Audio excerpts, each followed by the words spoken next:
let me request all of you to please open your Bible in the book of Philippians. Philippians chapter 2, please. Philippians chapter 2. At bibigyang pansin po natin ang sinabi po ng verse number 12 up to verse number 16. Philippians chapter 2, verses 12 to 16. Kung nakita na po, let me know by saying Amen. Sa lahat po ng kasama natin sa online, so kami po'y masaya, nakapiling po namin kayo, and we are praying na makasama rin po namin kayo dito sa mga kasama naman natin at nakakapanood po sa atin na nasa iba't ibang bansa, naway makasumpong po kayo ng church na nagtuturo ng salita ng Diyos. Philippians chapter 2 verses 12 to 16. Wherefore, my beloved, as ye have always obeyed, not as in my presence only, but now much more in my absence. Work out your own salvation with fear and trembling. For it is God which worketh in you, both to will and to do of his good pleasure. Do all things without murmurings and disputings, that ye may be blameless and harmless, the sons of God without rebuke, in the midst of a crooked and perverse nation, among whom ye shine as lights in the world, holding forth the word of life, that I may rejoice in the day of Christ, that I have not run in vain, neither labored in vain. For the second time, I would like to request all of you, the congregation, to please read verse number 15 only. Ito po ang ating magiging key text sa ating pong mensahe na pinamagatan ko pong glowing in the dark. Let us glow in the dark. Okay, verse number 15, everybody please begin.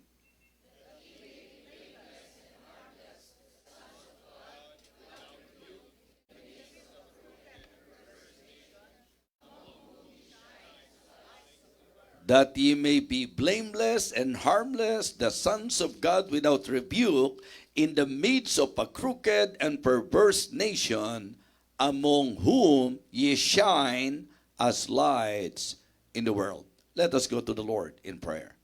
Dakilang Diyos, aming Panginoon, ngayong umagang ito, nais po naming ibigay ang pinakamataas na paggalang sa pakikinig po namin ng iyong banal na salita. May you again talk to us, Heavenly Father. May you bless our hearts, O Lord. Nawa, anuman po ang magiging hadlang upang kami po ay hindi mapagpala. Nawa, dakilang Diyos, ikaw po ang gumabay sa amin, tumulong sa amin, Panginoon. May you rebuke all the works of the devil, Heavenly Father, and may you exalt your name in our midst. Help me, Lord, and empower me. Fill me with your Holy Spirit, O God. Lagi mo po akong puspusin ng iyong banal na Espiritu sa aking pangangaral upang ako po'y mangaral, not in the power of the flesh, but in the power of your Spirit. Help me, Lord, and bless your people. For all of these things we ask and pray in Christ's most holy name. Amen. Amen. Okay, you may now be seated. Well, ang book of Philippians ay isa sa tinatawag po nating prison epistle. Isinulat po ito ni Apostol Pablo sa kalagayan na siya po ay masasabi po nating nasa matinding persecution. In fact, siya po ay naipabilanggo. At alam natin na ang sentro po ng Philippians chapter 4 or the whole book, in particular sa lahat po mga kapatid, sa kabuuan ng aklat, ang talagang pinakasentro nito ay ang patungkol sa pagiging masaya sa Panginoon. To always rejoice in the Lord. And this is very obvious in the life of the Apostle Paul because in spite of the fact na siya po ay nasa prison, in spite of the fact na siya po ay nasa matinding persecution, in spite of the fact na ang sitwasyon po, kung tutusin, hindi pleasant sa paningin ng tao, but still in his heart is to encourage the people of God to always rejoice in the Lord. Amen? Mga kapatid, mga minamahal, isa po yan sa magandang ating obserbahan sa ating mga buhay. Sapagkat ang ating kagalakan, depende. Ang ating kasiyahan, depende. Kapag ka maganda ang sitwasyon, well, tama lang na tayo po'y maging masaya. Pero kapag ka po may mga difficult situation, it seems na para bang justifiable na po sa atin ang tayo po'y magpadala doon po sa hindi magandang sitwasyon to the point na may lumilihis, meron pong mga sumasablay, meron pong mga masasabi po natin na hindi na ginaganap kung ano ang kalooban ng Panginoon. In the case of the Philippi believers, we can notice that in the writing, in the letter of the Apostle Paul, yung impression ko po sa church na ito, napakaganda. Bagamat siyempre po sa lahat ng mga churches, lagit-lagi meron naman pong mga challenges dyan. Meron pa rin pong posibleng maging problema po dyan. At dito po, magkakaroon tayo ng idea na may mga ilan na pinaalalahanan si Apostol Pablo na sana magkaroon ng kapareho, kaisahan ng pag-iisip, magandang magkaroon ng magandang trato sa isa't isa, na magpababaan ng kalooban at magkaroon ng pagkakasundo sa usapin ng relasyon sa Panginoon at sa gawain ng Panginoon. Klaro po yan. Katulad ng typical ng mga churches, meron din pong mga ilang conflicts, masasabi nating struggles and challenges, but if we will consider, yung sinabi po niya sa teksto natin, at ito po'y madalas kong binabanggit sa inyo, lalo na kapag ako po ay nalalayo, kapag ako po'y naaalis, kapag ako'y nasa ibang bansa, lagi ko pong sinasabi, Philippians chapter 2, beginning verse number 12, wherefore my beloved, as you have always obeyed, not as in my presence only, but now much more in my absence, work out your own salvation with fear and trembling. So makikita nyo po na itong paalalang ito ay mahalagang bagay na dapat laging ipaalala sa mga mananampalataya ng usaping pagtatapat, ng usaping paglilingkod, ng usaping pagiging active at involved ay hindi sa mata lamang ng nagtuturo, hindi sa mata lamang ng tagapanguna, kundi higit sa lahat sa paningin ng Panginoon. That is the idea. Wherefore, my beloved brethren, be ye steadfast, unmovable, always abounding in the work of the Lord. Ibig sabihin po, doon po sa statement ni Apostle Paul, wherefore, my beloved, as ye have always obeyed. So, leading to the idea na ang church na ito ay obedient. Wherefore, my beloved, as ye have always obeyed. Not as in my presence only, but now much more in my absence. So ito po'y napakagandang katangian ng isang iglesia. Na ang mga miyembro po ay masunurin sa Diyos sa harap o sa likod ng kanilang pastor. Sa kalagayang nakikita o hindi nakikita ng tagapanguna. At yun po ang motivation ni Apostle Paul. If you can just consider the heart of the Apostle Paul while he is telling them about this. Ang sabi niya, wherefore my beloved, as ye have always obeyed. Kumbaga, kung paanong lagi kayong tumatalima, lagi kayong sumusunod. Kung paanong nandyan ako, lalo na ngayon, nawala ako. Mga kapatid, ito po ang isang magandang maging orientation at training po ng tunay na church ng Panginoon. Na ang katapatan natin hindi sa paningin ng tao. Amen?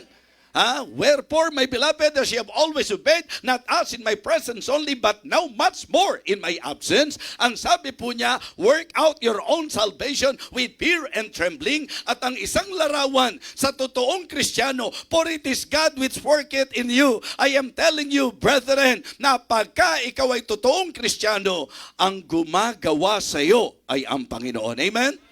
Meron pong tinatawag nating operation ang Panginoon sa buhay ng mga tinuod na Kristohanon. Amen? Akala ko nasa conference pa ako. Pumapractice po kasi ako doon sa... Akala ko nahandoon pa ako sa... Yung mga totoong Kristiyano, mga kapatid, sa katotohanan, yung ating pong buhay nasa pagkilos na ng banal na Espiritu. So yun ang hope, yun ang reason doon sa expectation. Because very clear to Apostle Paul, and this is the teaching na dapat maintindihan natin na kapag ka ikaw ay totoong ligtas na o luwas na, amen? Ang ibig sabihin, may banal na spirito na nasa imong kasing-kasing. Na nasa puso mo na ang banal na Espiritu at ang banal na Espiritu ay gumagawa sa imong kinabuhi. Amen? Gumagawa siya sa buhay mo. Kumikilos siya sa buhay mo. Yun po, mga kapatid, ang makikita nating nilinaw ni Apostol Pablo sa kanila. Kaya ang isang totoong Kristiyano na sa kanyang puso kumikilos ang Panginoon, hindi siya yung magiging Kristiyano na gagawa nga, magrereklamo naman. Na magbibigay nga, ang dami naman sinasabi. Na nagpupuri nga, pero iba ang taglay na kalooban. Kaya ang sabi niya, do all things without murmurings and disputings.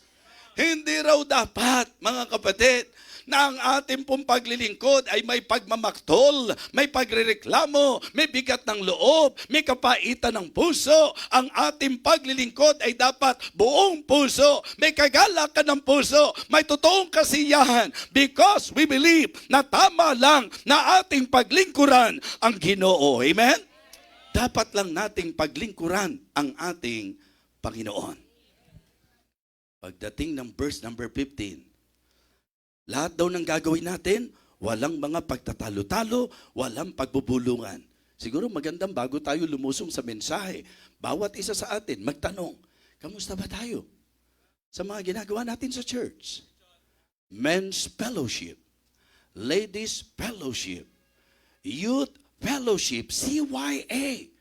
Kamusta po tayo samantalang magkakasama tayong naglilingkod?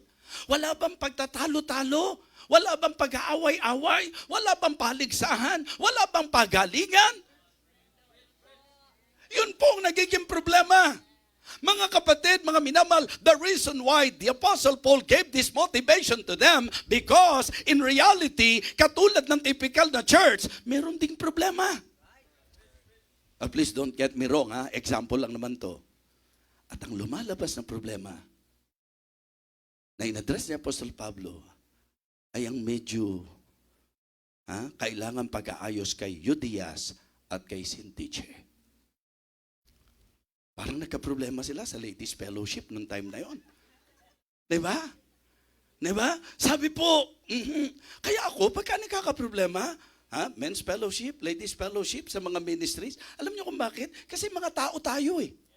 Diba? Minsan pagka hindi natin na-overcome yung sarili natin, pumipiglas eh. Diba? Minsan kapag ang tingin natin, mas magaling tayo sa iba.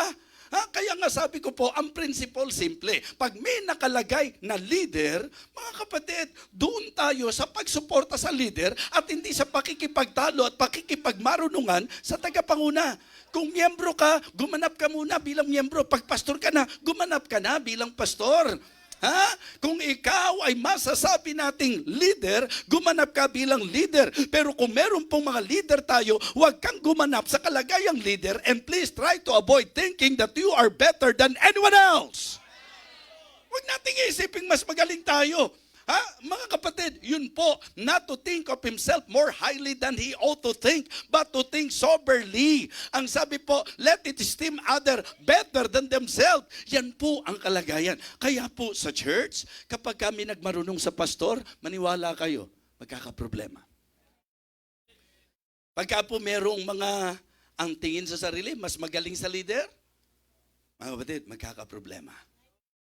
Kaya ang talagang malinaw na sabi ni Paul, do all things without murmurings and disputings, that ye may be blameless and harmless, the sons of God without rebuke in the midst of a crooked and perverse nation, among whom ye shine as lights in the world. Kaya ang ganda ng title natin Glowing in the Dark. Tatlong bagay po ang gusto kong bigyang pansin sa idea po nung salitang glowing. Mga kapatid, kung kayo po'y nagno-notes, bigyang pansin po natin ito, glowing in the dark. Okay? Ang ating Panginoong Hesukristo mismo, kung matatandaan nyo po, siya po ay nagbigay ng kanyang sermon. Yes, inaralan po niya ang kanyang mga tinuturuan. You are the light of the world, and let your light so shine before men, that they may see your good works and glorify your Father which is in heaven. Mga minamahal, mga kapatid sa Panginoon, sa ating pong mensahe, ang ipinapaalala ko po sa inyo, being a genuine believer, kailangan po mag-glow tayo in the dark. Tatlong bagay po ang papansinin natin sa salitang ito. Okay? Una po, shining for Jesus Christ. Di ba? Ang idea po ng glowing in the dark is shining for Jesus Christ. Ikalawa po is showing Jesus Christ. Yung ipakita po natin ang ating Panginoong Jesucristo o makita sa atin, di ba? Mahayag sa atin. Ipakita natin ang Panginoon sa ating mga buhay. And then, standing out, di ba? Stand out for Jesus Christ. So the idea na gusto ko pong ihatid sa inyo sa mensaheng ito is for all of us to shine for Jesus Christ, to show Jesus Christ, and to stand out for Jesus Christ. Amen? Isa-isahin po natin. Ang sabi po, let your light so shine before men that they may see your good works and glorify your Father which is in heaven. Sa teksto natin, among whom ye shine as lights in the world. Na kung saan magliwanag tayo. Diba? Kuminang tayo, mga kapatid. Na tayo po ay magliwanag sa madilim na sanglibutan ito. And when we say shining for Jesus Christ, it means we should live like Christ. That is number one, to live like Christ.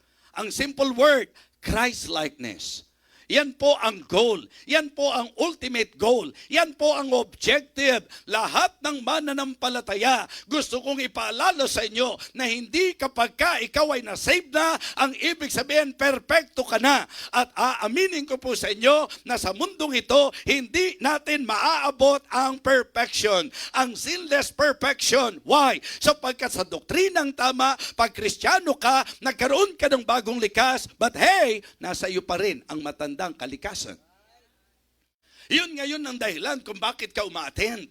Yun ang dahilan kung bakit ka nagbabasa ng Bible. Yun ang dahilan kung bakit ka nagba-Bible study. Yun ang dahilan kung bakit ka nagpapatuloy. Mga kapatid, sapagkat sa pagpapatuloy, doon tumitibay, lumalakas ang ating espiritu at ang kalagayan na malakas ang ating espiritu, bagamat hindi tayo perpekto, na o-overcome na natin ang gawa ng ating laman at ng ating damdamin. Di ba? Mga kapatid, to live like Christ, hindi po madali yan. Pero yan po yung pinaka-context nung sinabi po ng Romans 8:28 na sa operasyon ng Panginoon sa buhay mo, huwag kang papalag. Sapagkat ang ating Panginoon sa kanyang kalooban, siya po ay meron pong tinatawag nating processing na ginagawa. Para tayong ginto na kailangang idadaan sa apoy upang kuminang, upang magliwanag, upang lalo't lalo maging dalisay. Amen? Kaya pag nakakita kayo ng kapintasan sa mga miyembro, huwag kayong magtataka. At lalong huwag niyong gagamiting dahilan yung kapintasan ng miyembro para tayo po ay tumalikod. Bakit? Mga kapatid, sapagkat lahat tayo still work in progress. Nagtatrabaho pa ang Ginoo sa imong kinabuhi, di ba? Ibig sabihin, God is still working sa buhay natin. For it is God which worketh in you. Hindi ka perpekto, hindi ako perpekto, pero sa pagpapatuloy po natin, doon tayo magliliwanag. Kaya mga kapatid, ang sabi ng Romans 8:28, hindi ba nililiwanag natin? No coincidence, wala pong, nangyari by accident. Pag Kristiyano ka, maliwanag po, and we know that all things work together for good to them that love God, to them who are the called according to His purpose. And in verse number 29, sabay-sabay po, for whom He did foreknow, He also did predestinate to be conformed to the image of His Son. Kaya, hindi madali. Hindi ba? Kasi ang totoo niyan, hindi naman tayo talaga yung direct light. We are just the reflection of the true light. The true light is no other than our Lord Jesus Christ. At ang kailangan po mga kapatid, habang tumatagal, medyo natutularan po natin ang kaisipan ng ating Panginoon. Importante po yan eh. Kaya nga ang sabi niya, maliwanag po, the same chapter, nung inaareglo niya ang mga conflict at ang mga hindi pagkakasundo, ang sabi niya, ang susi ng lahat, let this mind be in you, which was also in Christ Jesus, who being in the form of God, thought it not robbery to be equal with God. Diyos siya, pero hindi niya inaring dapat panangnan ng pagkapantay niya sa Diyos.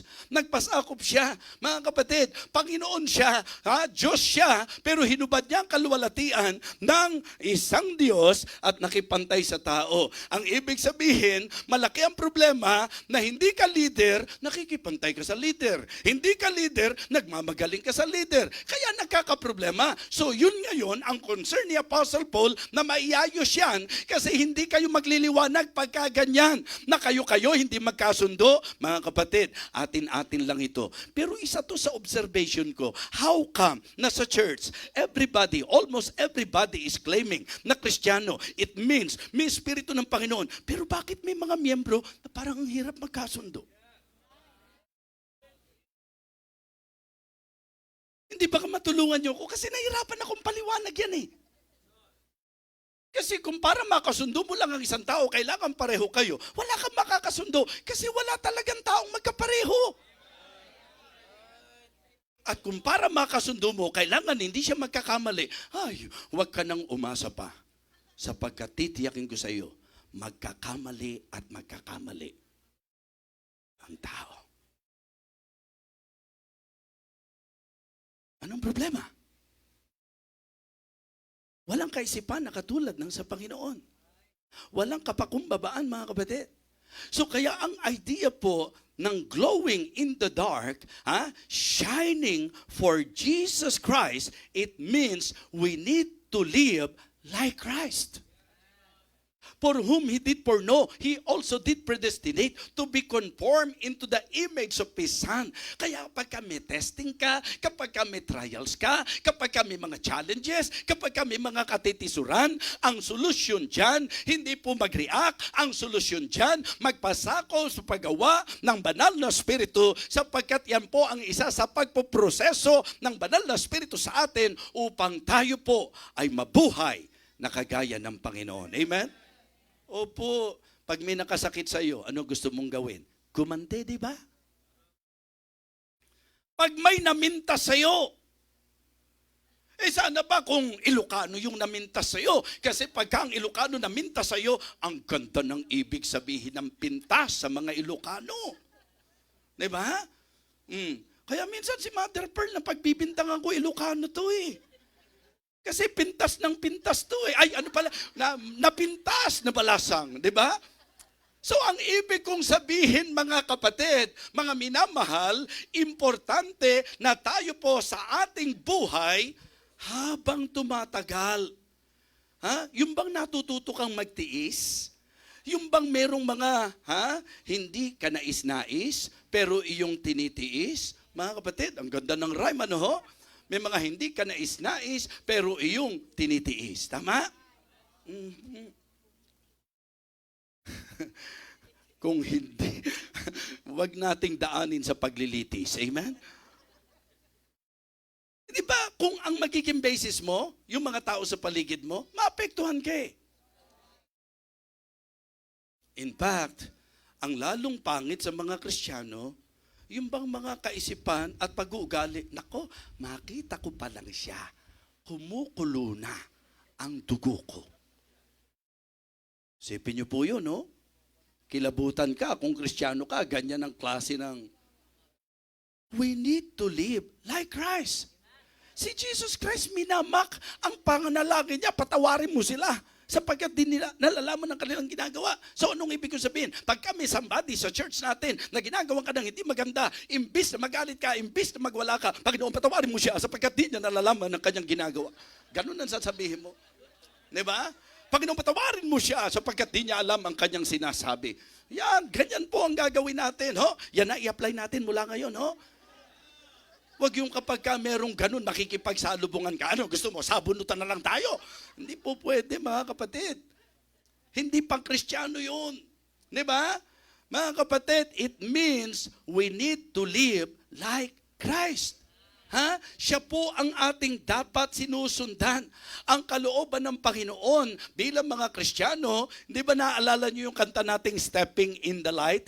Trying to walk in the steps of the Savior. Mga kapatid, it means to love like Christ. Di ba? For us to shine for Jesus Christ, we need to live like Christ and we need to love Christ. To love like Christ, mga kapatid. Yung kung magmamahal tayo, kung paanong inibig tayo ng Panginoon, kung paano magmahal ng Panginoon. Kaya hindi na problema ang forgiveness kung magmamahal ka na katulad ng pagmamahal ng Panginoon. Hindi na problema yung understanding kapag ka po nagmahal ka na katulad ng sa Panginoon. Ang understanding at ang pagpapatawaran ay manifestation ng tunay na pagmamahal. Pag nagmamahal, nagpapatawad. Pagka nagmamahal, umuunawa. Pagka nagmamahal, nagsasaalang-alang. Kapag ka nagmamahal, nagtitiis. Kapag ka nagmamahal, mga kapatid, nagtitipid. Amen? Siyempre, nagmamahal dapat medyo nagtitipid. Tinitingnan ko lang kung nakakasunod kayo sa mensahe natin. Baka mamaya, ganyan kayo ng ganyan. Di nyo naman naintindihan ang sinasabi ko. Meron kasing mga ganong Kristiyano O bakit parang salita lang naman ng salita si pastor, ikaw oo ka lang ng oo. Ay, alam mo ang tawag dyan, listening by faith. Amen? Alam kong tama yung sinasabi ng pastor. Ingat. Diba? Ingat kapag ka nakikinig tayo. And then, to shine for Jesus Christ, what is number 1? Live like Christ. Number 2, love like Christ. And number 3, lift up Christ. Diba? Para magliwanag tayo, wag tayo ang Panginoon ang itaas natin. Ang Panginoon ang ipakita natin. Yun po ang ating i-consider sa point number 2. Mga kapatid, glowing in the dark, una po, it means to shine for Jesus Christ. Second, to show Jesus Christ. Diba? Ibig sabihin, ipakita natin ang Panginoong Hesukristo sa buhay natin. Tingnan niyo po ang sabi po ng verse number 15.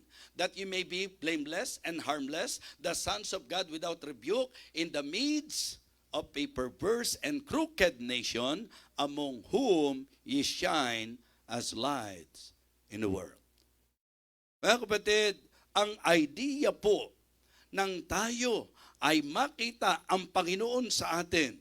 Kinakailangan, we need to live like Christ. We need to love like Christ. It means to say, we will love sacrificially, sincerely, and steadfastly. And we need to lift up Christ sapagkat siya po ang dapat binibigyan natin ng honor, ng masasabi nating parangal at kaluwalhatian sa lahat-lahat. Amen?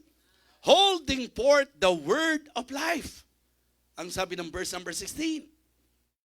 Holding forth the word of life, that I may rejoice in the day of Christ, that I have not run in vain, neither labored in vain.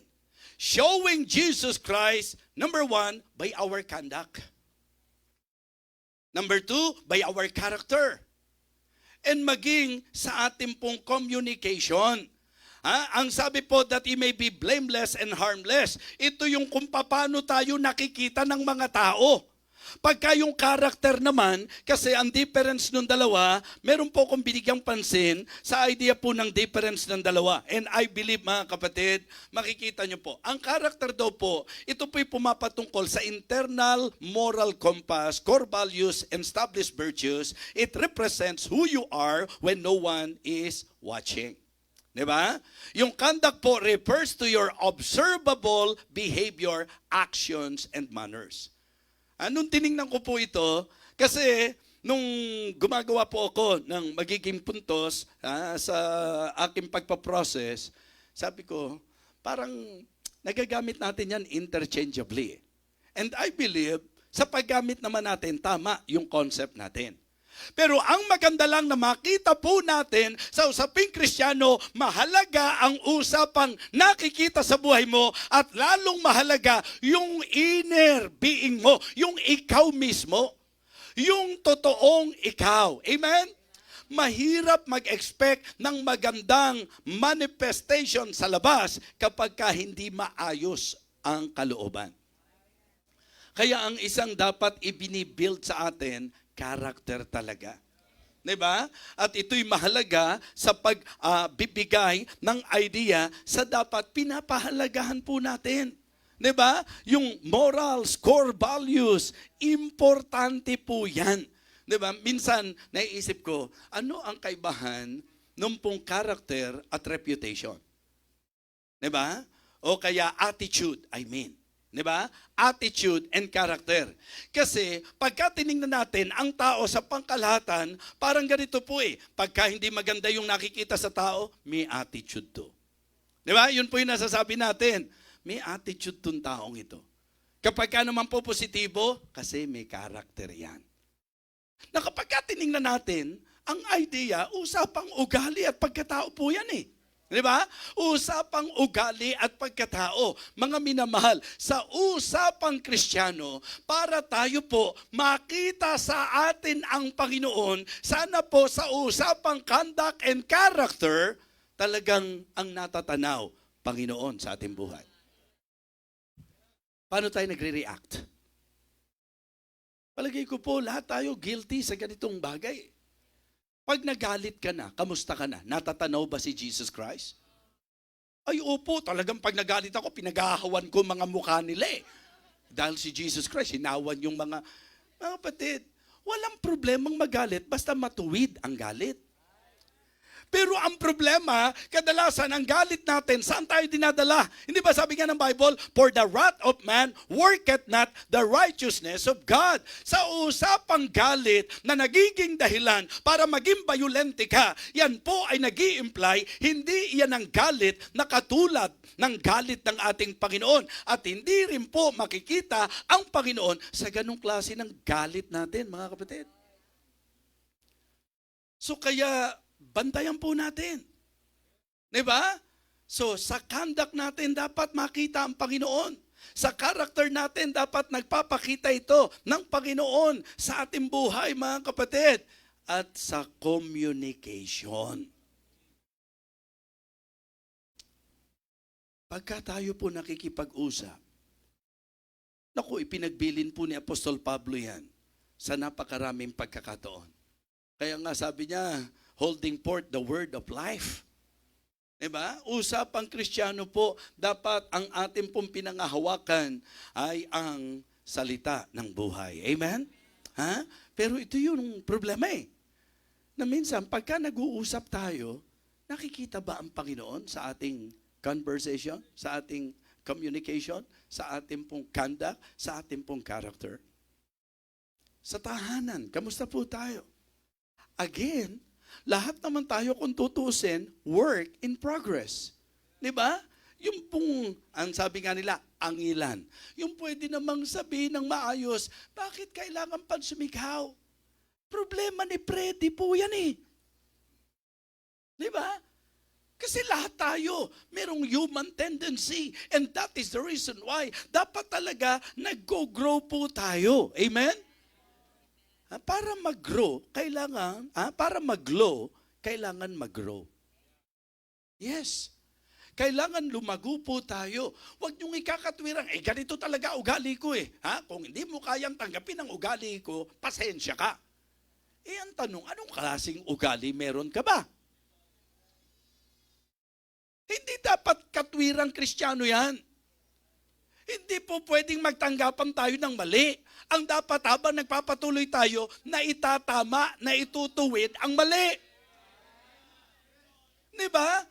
Kasi baka po pwede namang mag-usap ng may tamis. Bakit kailangang laging may pait?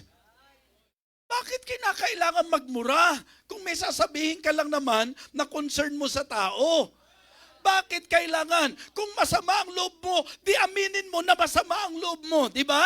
Minsan naman po pwedeng isingaw mo na lang yan kasi pag naisingaw na yan at naamoy yan, tapos na ang lahat, mga kapatid. Mahirap din kasing kinikimkim yan. Opo. Alam nyo, pag kinikimkim, mas matindi pag lumabas eh. Di ba? Mas malupit kapag ka lumabas. Ang dami kong gagamiting ilustrasyon. Ito pa nagamit kong ilustrasyon, di po ba? Minsan kapag kailangan ibuga, ibuga mo lang. Di ba? At least magaanggaan pa. Pero yung bugang-buga na, pinigil mo pa, tinatlong araw mo pa. Naku, pag bumuga yan, mga kapatid, tandaan nyo po, siguradong lipol ang mga tao sa paligid. Hindi ba sabi ng Bible, huwag magpapalubog ng araw. Sa galit. Kung talagang naapektuhan ka, aminin mo, sabihin mo. Hindi yung kinimkim mo, tapos nung pumutok na, nung sumabog na, ang hirap nang iresolba. Hindi mo alam kung gaano katagal na kinimkim ko ito sa aking kalooban. Pinigil ko dahil gusto ko maging maayos tayo. Mga kapatid, alam niyo po, ang laki-laking tulong. Kahit yung mga bata, minsan nagulat sila, hinampas mo sila eh. Palo ka ng palo, hindi naman nila naintindihan kung bakit. Hanggang sa ma-realize sila, mainit lang ang ulo. Nakakatakot maging mainit ang ulo ni mami. Nakakatakot mag-init ang ulo ni daddy. Talagang kailangan iiwas mo ulo mo dahil baka, Christ-likeness. Let us glow in the dark by shining for Jesus Christ, by showing Jesus Christ sa ating conduct, character, and communication. Ang kapatid, glowing in the dark, it also means to stand out for Christ. Yun talagang medyo nagiging katangi-tangi para sa kakaiba to ah. Hindi ba dapat ganun ang Kristiyano? Hindi ba? Yun ang dapat kaso natin. Hindi yung, kala ko Kristiyano to. Ganito pala Kristiyano, parang katulad rin natin. Ganito pala Kristiyano, kakaiba. Mas malala pa sa atin. Mahirap yung ganung klaseng kakaiba eh. Bakit kaya compose lang siya? Bakit kaya hindi siya pala ganti? Bakit kaya parang controlled siya? Bakit kaya ang bait-bait niya? Bakit kaya napakaganda ng kalooban niya? Mga kapatid, kumbaga, pagka pinag-usapan ang tao sa mundong ito, ang idea po nung sinabi po ni Apostle Paul that you may be blameless and harmless, the sons of God without rebuke in the midst of a crooked and perverse nation among whom ye shine as lights in the world. Yung bang katakataka sa kanila, hindi yung kayang-kaya kang balikan ng mga nakakakita sa iyo, kundi nagiging puzzle sa kanila. Kakaiba to ah. Bakit? Mga kapatid, kasi nag-stand out ka. Young people. Diba? Maganda makita nila yung kaibahan ng mga young people na Kristiyano sa mga hindi Kristiyano. Diba? Huwag mong hanapin ang mga bagay ng mundong ito.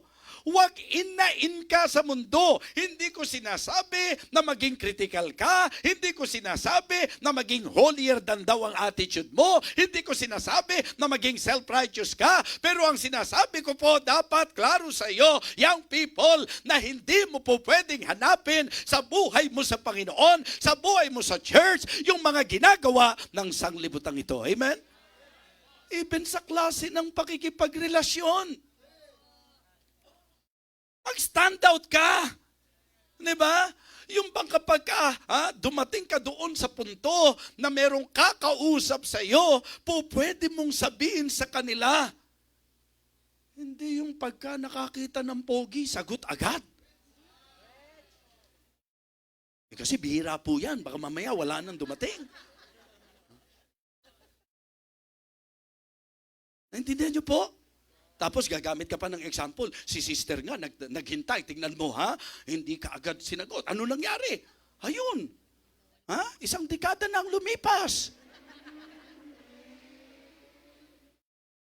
Mga kapatid, hindi applicable sa Kristiyano yung ang taong nagigipit Kahit sa pangit, kumakapit.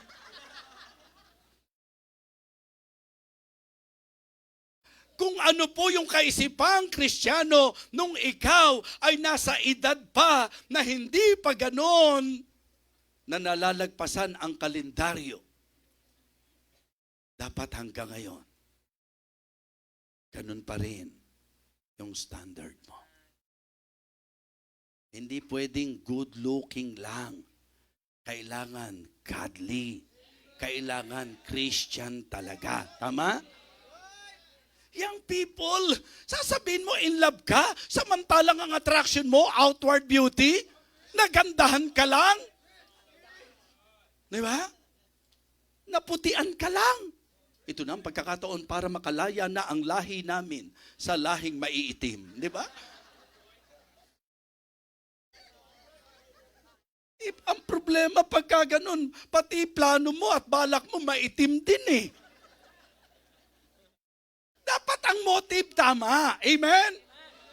Mga kapatid, mga minamahal, ang ibig ko pong sabihin, dapat sa mga totoong Kristiyano, young people, ang magandang marinig nila sana, uy, alam mo sa church na yan, kahit magbo-boyfriend at mag-girlfriend, hindi sila yung laya na lahat ng gusto nilang gawin. Di ba? Alam natin kung ano ang ligawang Kristiyano. Hindi pa tago sa magulang. Hindi pa ilag sa pastor. Alam niyo po kung sino yung mga konfidenteng nanligaw? Yung alam nila na wala silang masamang plano. Oho, kaya nagpapaalam. Bawat dalaw may PM eh. Diba? Yung bang idea na mag-a-approach na po sana ako, o alam na ba ng parent? Opo, nagpaalam na po ako sa parent. Kahit kayo mismo, i-enjoy nyo eh. Kaya pag kami nagpapaalam sa akin, ano kaagad ang sinasabi ko? Kung okay sa parent niya, lalo na sa kanya. Kung okay sa kanya, okay sa akin. Diba? Alam nga naman pilitin ko yung tao kung hindi okay sa kanya. Naintindihan niyo po? Hindi ko po pwedeng gamitin ang pagkapastor ko. Napupugian ako sa kanya. Sagutin mo na kaagad ha? Sayang yan baka isang araw, lalapit-lapit ka sa kanya, iyak ka pa, ba't ko pa kasi sinagot? Hindi ganon. Diba? Kung ikaw manliligaw, wag kang sasama ng loob sa akin pag sinabi kong, tanungin mo siya kung payag siya. Kasi mahirap namang sagutin kita, baka maging tayo. Delikado yun. Delikado yun. Kaya yung mga pasimple-simple, di ba? Mga young people na patago, mag-isip-isip kayo. Di ba? Tandaan nyo po yan, isang araw iiyak ka. Bakit? Kasi tinago mo, hindi ka nagabayan. Dahil hindi ka nagabayan, arya ka ng arya. Ano nangyari sa'yo ngayon? Sa kaulihan. Sasabihin mo, ito pa talaga ang guhit ng aking palad. Hindi guhit ng palad yan, galis ng palad yan mga kapatid. Kamutin mo ng kaladril. Diba sometimes yun eh. Diba? Huwag kayong gagawa ng desisyon ng walang gabay para maging maayos ang lahat, mga kapatid. So, ang ibig ko pong sabihin, dapat ang Kristiyano nag-stand out sa usapan ng purity, sa usapan ng mga purposes, at sa usapan ng proclamation. Kaya nakaka-bless ng mga young people, active sa church, may award sa school. Diba? At hindi rin ganong impressive yung may award sa school, pero di mo makita sa gawain ng Diyos. Opo. Ibang-iba yung saya. Uy, nakakatuwa yung mga young people dyan sa Living Water. Diba? Kasi nung nakita ko, natutuwa ako doon yung Sister Wenny yata ang pangalan nun. Sasabihin mo, ay, hindi po young people yun. Mukha lang pong young people yun. Nakapuntos kayo, ha? Diba? Nakakatuwa na mabigyang pansin po na nakakatuwa yung mga members nyo. Hindi naman kayo mayaman, pero napaka-supportive sa gawain ng Diyos. Hindi naman po kayo mayaman. mayaman. Pero makikita nyo po na all out sa gawain ng Diyos. Mga kapatid, yung mga young people na yung talent nila ginagamit na sa Panginoon, yung pong mga adult natin na sa kabila nang umaakyat sila sa third heaven, mga kapatid, pero hindi napipigilan. Grabe sila, no? Pag nag-worship sila, may nakapasyal po sa atin eh. Nung nakita po yung inaakyatan dito, mga kapatid, gusto po magtuloy-tuloy na doon sa itaas. Nung malaman nilang may 70 years old na, hindi ikaw ang ibig sabihin na ang ibig sabihin, nung malaman nilang, kasi na-tsempo dito ako naharap eh, nung malaman nilang may mga 70 years old na, meron pong mga may nararamdaman ng kung ano-ano, kaya nga diyan ka mapibless kay Teacher Tessie, pwede na makapanood sa online eh, mga kapatid naka-walker, tapos ikaw hindi ka naman nagwa-walker, maayos na maayos ang kalagayan mo, pero parang ang bigat sa'yo, na para bang ang laking sakripisyo sa'yo, naaakyat ka. Mga kapatid, paalala lang. Baka pagka ikaw, hindi ka talaga willing na umakyat sa ikatlong floor, baka daling ka na ng Diyos sa ikatlong langit. What is the third heaven? The abode of God. Mga Kristiyano, kamusta po? Dapat pag kami masisipag na estudyante, kasi Christian yun. Sana kaya may mga mababait na anak, kasi Christian yun. Mahiya ka kung yung hindi nagkiklaim na Christian, yung hindi nagba-Bible, ang gagalang sa magulang, napaka-considerate, napaka-respectful, napaka-loving sa kanilang magulang. Tapos ikaw sinasabi mo, Kristiyano ka, miyembro ka ng Living Water, tapos nakikita nila na pag nakipag-usap ka sa magulang mo, parang yung magulang mo pa titiklop sa'yo. Huwag niyo pong ika-proud yan. Huwag niyo pong ika-proud na ang magulang niyo sunod-sunuran sa inyo. Mali po yan. Huwag yung porke may narating na kayo, ang lakas na ng dating niyo. Hindi dapat yun. Di ba sinasabi ko nga, mga anak, dapat yung malaman na yung buhay niyo pa lang sa usapang tao. Ha? Happy Mother's Day po. Utang niyo po yan sa nanay niyo. Tapos kung sagot-sagutin mo nanay mo, kung lapastanganin mo magulang mo, kayo na lang. Hindi ka magliliwanag niyan. Magiging dahilan ka para matisod ang mundong ito. Ang pinakapangit na statement, yung marinig niyo po, ganyan pa ang Kristiyano? Ganyan ba talaga yung member ng church niyo? Ganyan ba talaga yung... Mga kapatid, malinaw po sa banal na kasulatan, even the Lord Jesus Christ, He declared that believers are the light of the world. And let your light so shine before men, that they may see your good works and glorify your Father which is in heaven. It is good for all of us believers na talagang mag-shine para sa ating Panginoong Jesucristo. Makita sa atin ang Panginoong Jesucristo at mag-stand out tayo para sa ating Panginoong Jesucristo. So for me, the very idea of the word glowing in the dark, it means to shine for Jesus Christ. To show Jesus Christ. And to stand out for Jesus Christ.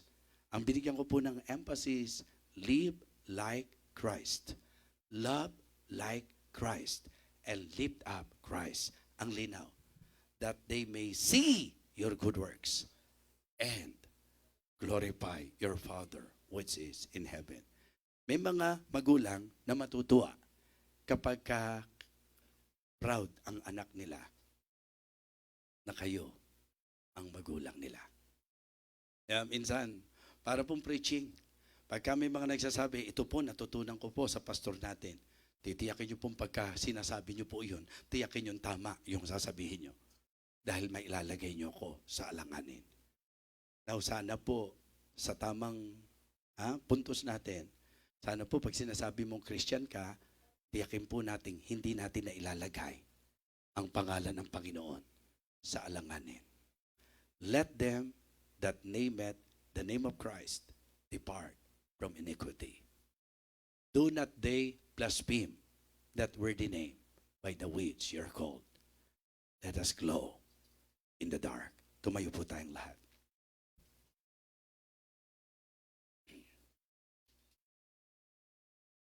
Habang nakayuko at nakapikit ang bawat isa, kung kayo po'y first-time visitor at wala pa po kayong katiyakan ng kaligtasan, ngayong sandaling ito, kung ikaw ay bisita, nais naming i-share sa iyo ang Ebanghelyo, ang mabuting balita.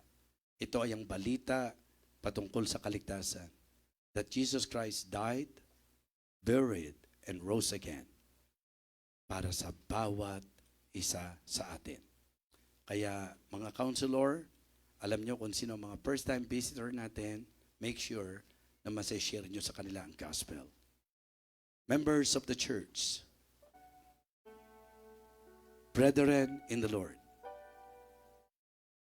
I believe we all need this message.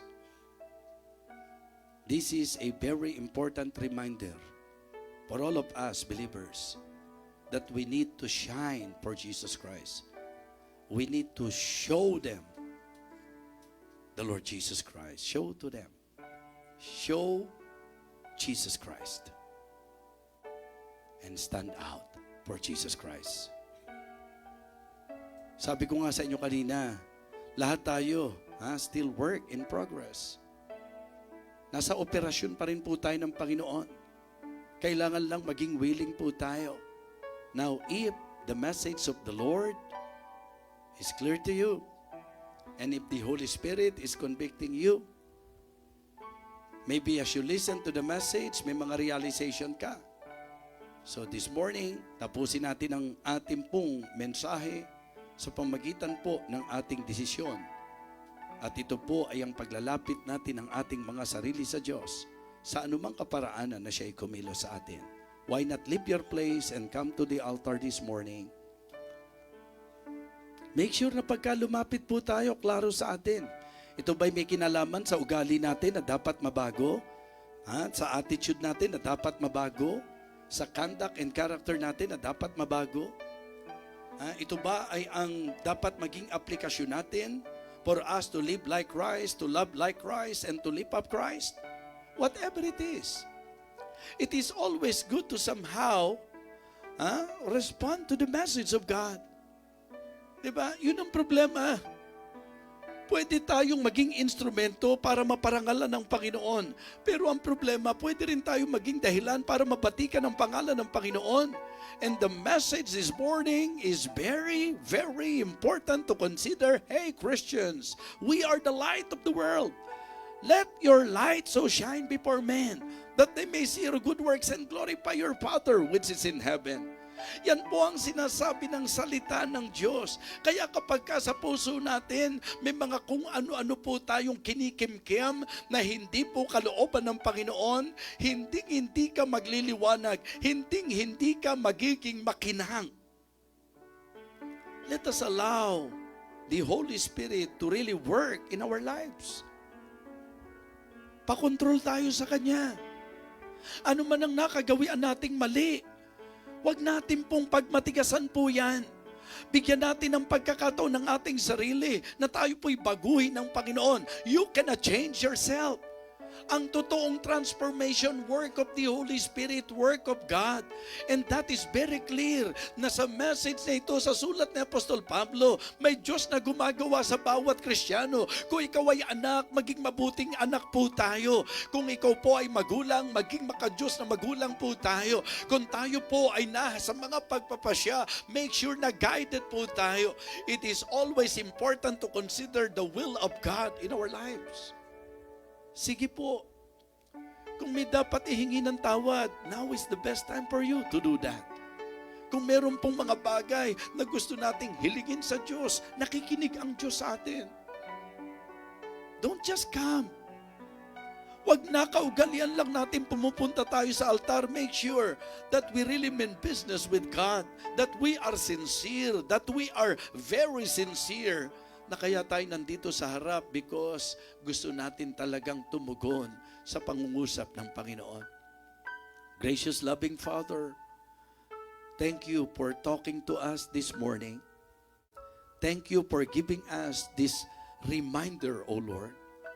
Thank you for the message. Lord, we are here humbling ourselves before you, asking for your forgiveness to all of our shortcomings. Lord, thank you because we really need this message. Nawa, maging liwanag po kami sa madilim na sanglibutan ito.